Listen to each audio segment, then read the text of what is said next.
पृष्ठ संख्या 22। पाठ 5। मिठाई वाला। बहुत ही मीठे स्वरों के साथ वह गलियों में घूमता हुआ कहता, बच्चों को बहलाने वाला, खिलौने वाला।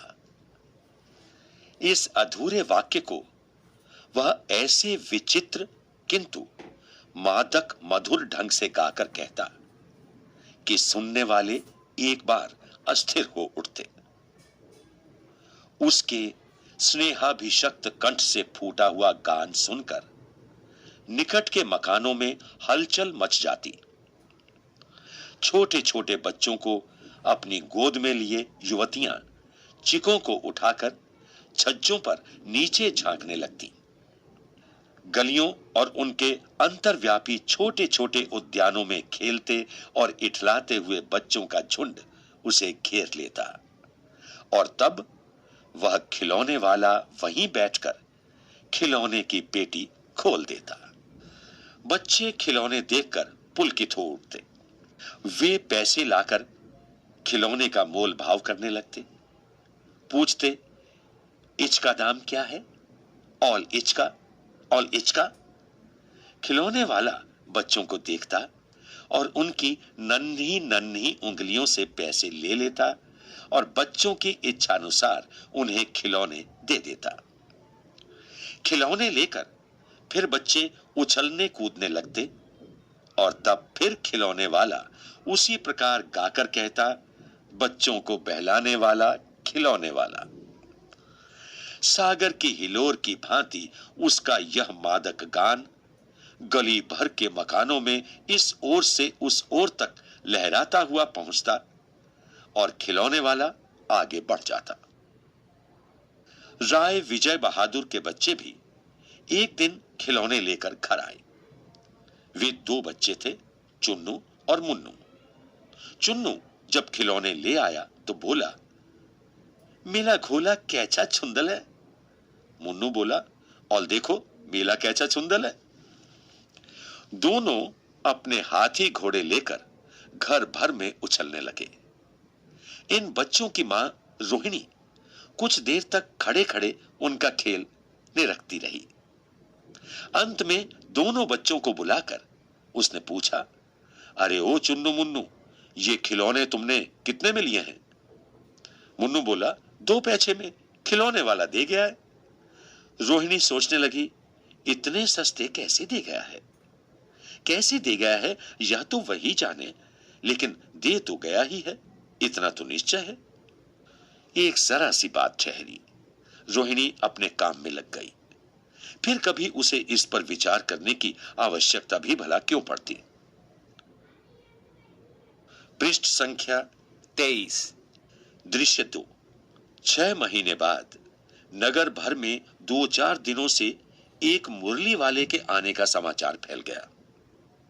लोग कहने लगे, भाई वाह, मुरली बजाने में वह एक ही उस्ताद है। मुरली बजाकर गाना सुनाकर वह मुरली बेचता भी है, सो भी 2-2 पैसे में। भला इसमें उसे क्या मिलता होगा? मेहनत भी तो ना आती होगी। एक व्यक्ति ने पूछ लिया, कैसा है वह मुरली वाला? मैंने तो उसे नहीं देखा। उत्तर मिला, उम्र तो उसकी अभी अधिक न होगी, यही 30-32 का होगा।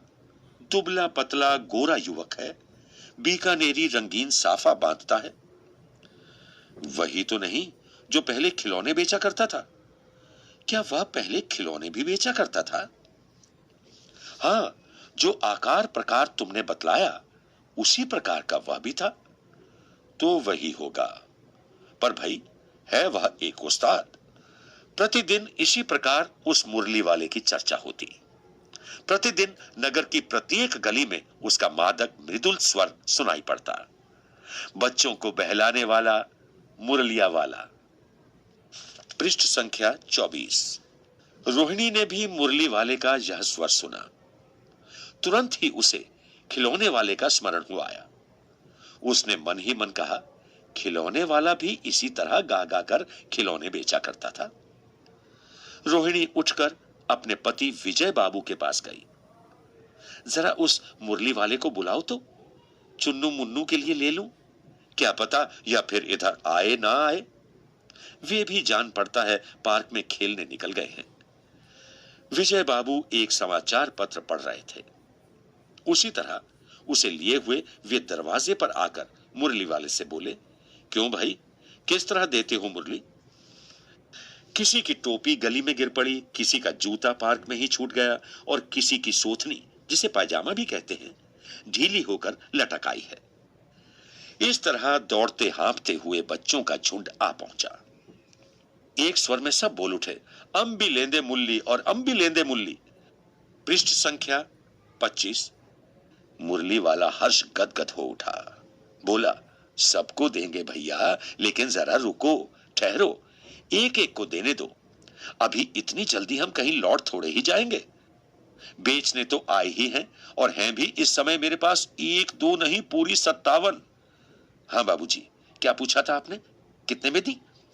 दी तो वैसे 3 3 पैसे के हिसाब से हैं, पर आपको 2 2 पैसे में ही दे दूंगा। विजय बाबू भीतर बाहर दोनों रूपों में मुस्कुराती। मन ही मन कहने लगे, कैसा है, देता तो सबको इसी भाव से है, पर मुझ पर उल्टा एहसान लाद रहा है। फिर बोले, तुम लोगों की झूठ बोलने की आदत होती है, देते होगे सभी को 2 2 पैसे में, पर एहसान का बोझा मेरे ही ऊपर लाद रहे हो। मुरली वाला एकदम अप्रतिभ हो उठा।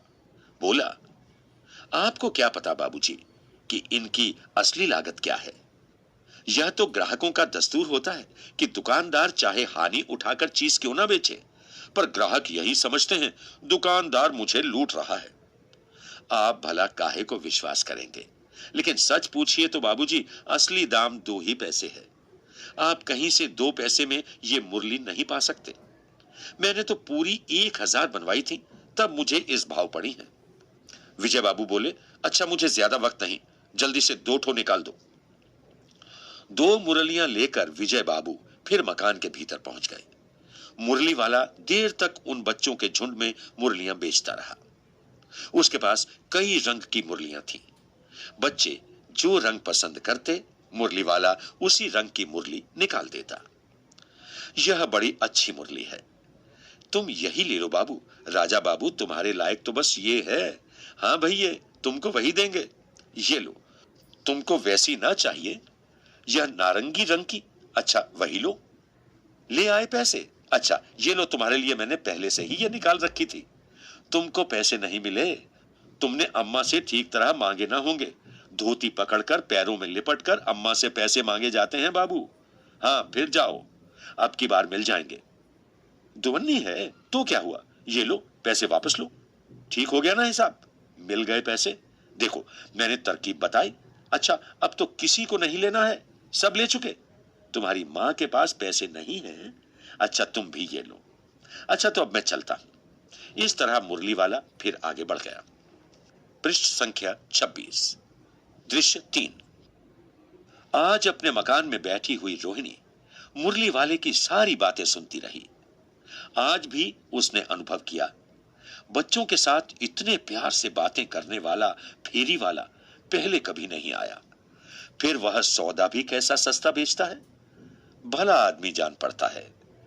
समय की बात है जो बेचारा इस तरह मारा मारा फिरता है। पेट जो न कराए सो थोड़ा।